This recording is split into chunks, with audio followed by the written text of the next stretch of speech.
Bhogapuram greenfield విమానాశ్రయం కోసం నిర్మిస్తున్న అప్రోచ్ రహదారికి ఇరువైపులా సర్వీస్ రోడ్డు సదుపాయం కల్పించాలని అప్రోచ్ రోడ్డు నిర్మిత ప్రాంతాల ప్రజలు కోరుతున్నారు. ఈ మేరకు కేంద్ర మంత్రి రామ్మోహన్ నాయుడుకు వినతి పత్రం అందజేశారు.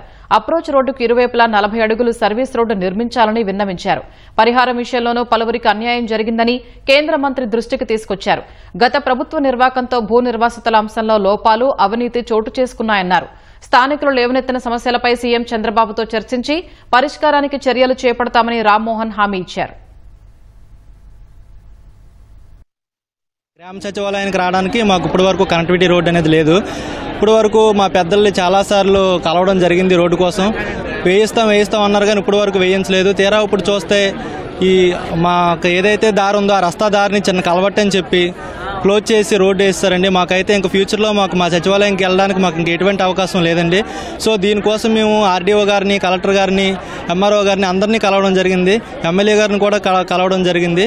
ఇంకా దీనికోసం ఎటువంటి మాకు న్యాయం జరగలేదు. అందుకని ఈరోజు ఇక్కడికి వచ్చి మళ్ళీ మన సెంట్రల్ మినిస్టర్ రామ్మోహన్ నాయుడు గారు కూడా కలిసి మేము వినతి పత్రం అందజేయాలని చెప్పి ఇక్కడికి వచ్చాము.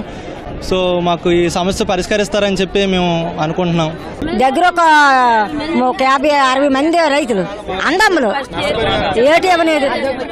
ఏటి అనేది మాకు ఇప్పుడు మేము కేసీఆర్ తీసి అట్లా రోడ్డు మేము అటు వెళ్ళక తావిచ్చి మాకు కేసు ఇస్తున్నా ఎలాగ వెళ్ళిపోమంటాను, ఎలాగ రోడ్డు తెప్పించమంటాను. మేము గత 5 సంవత్సరాలు అప్పుడుండేటటువంటి ప్రభుత్వం దీని మీద సరైనటువంటి దృష్టి పెట్టకొకటి, రెండోది జెన్యున్ గా ఏ సమస్యను కూడా డీల్ చేయాలన్న ఆలోచన కూడా అప్పుడు లేదు.